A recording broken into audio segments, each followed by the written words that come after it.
जी अली साहब, मैंने आपको उस वक्त इंटरप्ट किया था। अगर आप जल्दी से अपनी बात मुकम्मल कर लें 30 सेकंड्स, फिर मैं खुर्रम साहब के पास जाती हूँ। रेट कम करने की बात जहाँ पे हो रही थी, आप देखें कि IPR इस वक्त खुद कह रहा है कि डेयरी और टबैको सेक्टर पे जो है या जूसेस टबैको सेक्टर के ऊपर जो ज्यादा टैक्स करने से उनकी सेल्स गिर गई है और उसकी वजह से टैक्स कलेक्शन भी कम हो गई है। और चूंकि हमारे यहाँ इन्फोर्समेंट नहीं है तो वो जो इनफॉर्मल प्लेयर्स जो है ना वो मार्केट में बहुत आ गए हैं और उससे एक है कि वो फॉर्मल सेक्टर जो है उसकी सेल्स भी गिर रही है और IPR के रेवेन्यूज भी इतने गिर रहे हैं। तो इसको एक वो इकोनॉमिक्स में कहते हैं लेफर कर्व। तो वो बेसिकली आ गया कि जी टैक्स रेट और बढ़ाएंगे तो कम होना शुरू हो जाएगा। और सैलरीड क्लास में भी आप देखिएगा और देखिए कि हो रहा है कि फ्रीलांस का काम लोगों ने ज्यादा शुरू कर दिया है।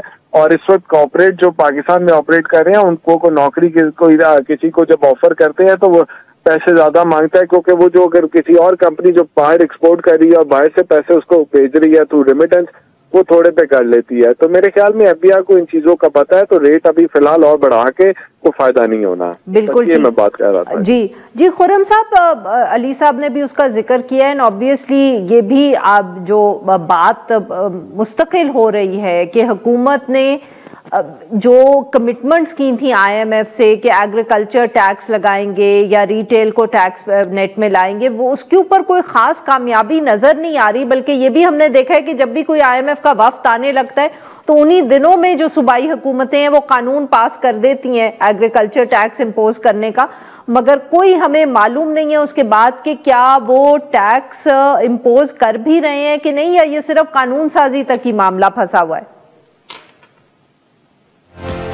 फंसा है। कोई प्रोविंशियल गवर्नमेंट्स जो हैं सूबाई हुकूमतें किसी किस्म का एग्रीकल्चर इनकम टैक्स लाने नहीं वाले। और वो हमें पता है क्योंकि आप देख लें जो भी पंजाब रेवेन्यू बोर्ड या सिंध रेवेन्यू बोर्ड या KP के जो उनके प्रोविंशियल रेवेन्यू बोर्ड्स जो हैं वहां पे काम होता हुआ नजर थोड़ी आ रहा है। इस तरह का कि मशीनरी बनाई जाए जिसके थ्रू फिर एग्रीकल्चर इनकम्स को असेस करके और उनकी टैक्सेस लिया जाए। एंड आई थिंक IMF जहां तक कंसर्न है उनका मेन जो इंटरेस्ट है, जैसे अली ने भी जिक्र किया था, वो प्राइमरी बैलेंस के साथ है। यानी कि आपका टैक्स कलेक्शन माइनस इंटरेस्ट निकाल के जो रह जाते हैं पैसे, प्रोवाइडेड वहां पे एक सरप्लस आ रहा हो, तो दे डोंट रियली केयर इतना ज्यादा। वो उनका इतना बड़ा मसला नहीं है कि आप ये पैसे कहाँ से लेके आए हैं, ये रेवेन्यूज आपने कैसे इकट्ठे किए हैं, प्रोवाइडेड आपका प्राइमरी बैलेंस जो है वो सरप्लस में चल रहा हो। और वो तो चल रहा है। इनफैक्ट वहां तो ओवर परफॉर्म किया गवर्नमेंट ने थोड़ा सा, जो टारगेट था उससे मजीद ज्यादा ऊपर अभी जो कलेक्शन है वो चल रही है। तो आई थिंक उस हवाले से IMF कह देगा कि ठीक है चले आपने कानून तो पास कर लिया, मजीद और काम हुआ या नहीं हुआ डजंट मैटर। सर्विसेज सेक्टर में गवर्नमेंट तो अभी हार नहीं मान रही। वो ये नहीं कह रहे कि हमारे जो मेजर्स हम लोग पिछले बजट में लेके आए थे रिटेल सेक्टर को नेट में लाने के लिए वो फेल हो गए। वो तो कह रहे हैं कि ठीक है चलो टाइम थोड़ा ज्यादा लगेगा लेकिन हम यहाँ जरूर कामयाब होंगे। IMF ये बात भी मान जाएगा उनकी, क्योंकि मेन चीज जो प्राइमरी बैलेंस का टारगेट है वो तो मीट हो चुका है। प्रॉब्लम यहाँ गवर्नमेंट के लिए सिर्फ ये है कि इन्होंने एक रेवेन्यू स्लोप होती है कि आपने हर साल मजीद बेहतर परफॉर्मेंस दिखानी होती है। और यहाँ तो आई थिंक जो भी ये मेजर्स लेके आए हैं, जितना बोझ उन्होंने सैलरीड के ऊपर डाल दिया, सैलरीड लोगों के ऊपर, जितना बोझ एसोसिएशन ऑफ पर्संस के ऊपर डाल दिया, जितना बोझ कॉर्पोरेट्स के ऊपर डाल दिए, इंपोर्ट वगैरह के ऊपर जो टैक्सेशन लग गई है, वो तो आई थिंक मैक्सिमम हो चुका है। अब आई डोंट नो कितनी और गुंजाइश है कि मेरे और आपके ऊपर जो सैलरीड लोग हैं या आम आवाम जो है उनके ऊपर मजीद और बोझ डाला जाए। बिजनेसेस के ऊपर भी जितना डला है, ऑलमोस्ट 50% तक उनकी इनकम जो है वो जा रही है टैक्सेस में। तो मजीद और अब उस बोझ को इंक्रीज करने की आगे कितनी गुंजाइश है। जितना आप कर सकते थे इस प्रेजेंट रेवेन्यू सिस्टम के थ्रू वो तो तकरीबन ऑलरेडी हो चुका है। अंग्रेजी में इसको कहेंगे या मैक्स्ड आउट। यहाँ से लेके जून तक इन्होंने मजीद और निकालना है इसी सिस्टम में से टैक्स। अगले साल के लिए अब वो क्या करेंगे रिफॉर्म के बगैर, आई डोंट नो। लेकिन यही मामला बिल्कुल ठीक सर, इस रिव्यू के बाद से लेकर बजट तक। बिल्कुल ठीक। जी अली साहब, आपने सुनी खुर्रम साहब की गुफ्तगू। सर एक तरफ तो बट टैक्स का इशू है, मगर दूसरी तरफ ऑब्वियसली हुकूमत के अपने खर्चे कम करने के या प्राइवेटाइजेशन, आपको लगता है कि इसके ऊपर भी कोई आईएमएफ उनसे बात कर रहा होगा? और ऑब्वियसली बिजली के सेक्टर का भी जिक्र आ रहा है कि वो कुछ हुकूमत कम करना चाह रही है, पावर टैरिफ्स, एंड वो भी आईएमएफ ने इजाजत देनी है।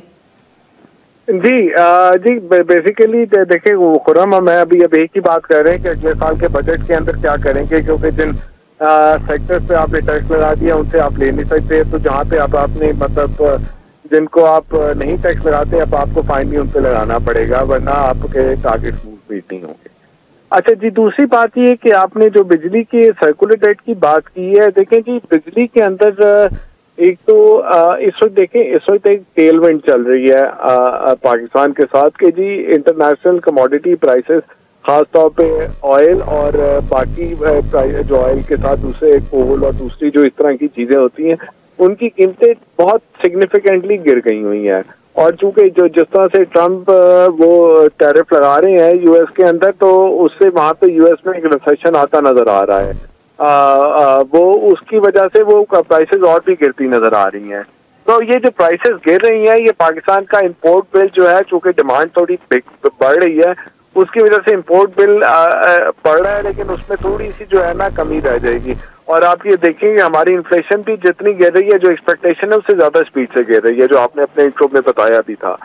तो वो एक टेलविंड है, तो यहाँ पे उसकी वजह से कुछ फायदा होगा। और ये हुकूमत को ये टाइम ऐसा है कि इसमें रिफॉर्म कर लेने चाहिए। बिजली के सेक्टर में ये बात है कि बिजली की कीमतें आप देखिए पिछले साल से इस दफा वैसे ही कम हो गई हैं। बेस टैरिफ आपके जो भी रहा हो, आपका एफसीए, क्यूटीए, ये सब नेगेटिव है। आप अगर बिजली के बिल देखें तो जो पिछले साल के बिल थे लोगों के घरों में या फैक्ट्रियों में, उससे बिल कम आ रही हैं। अब आगे वो इस तरह ये कह रहे हैं कि एक सर्कुलर डेट खड़ा हुआ है, वो सर्कुलर डेट के अंदर तकरीबन 1.3 ट्रिलियन का एक अमाउंट है, उसके ऊपर आप एक सरचार्ज हम 3 रुपए 23 पैसे लेते हैं।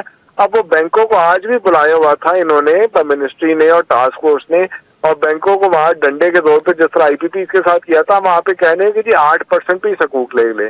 मार्केट में इस वक्त 12% का इंटरेस्ट रेट है, वो कह रहे हैं फिक्स पे 8% पे ये ले लें।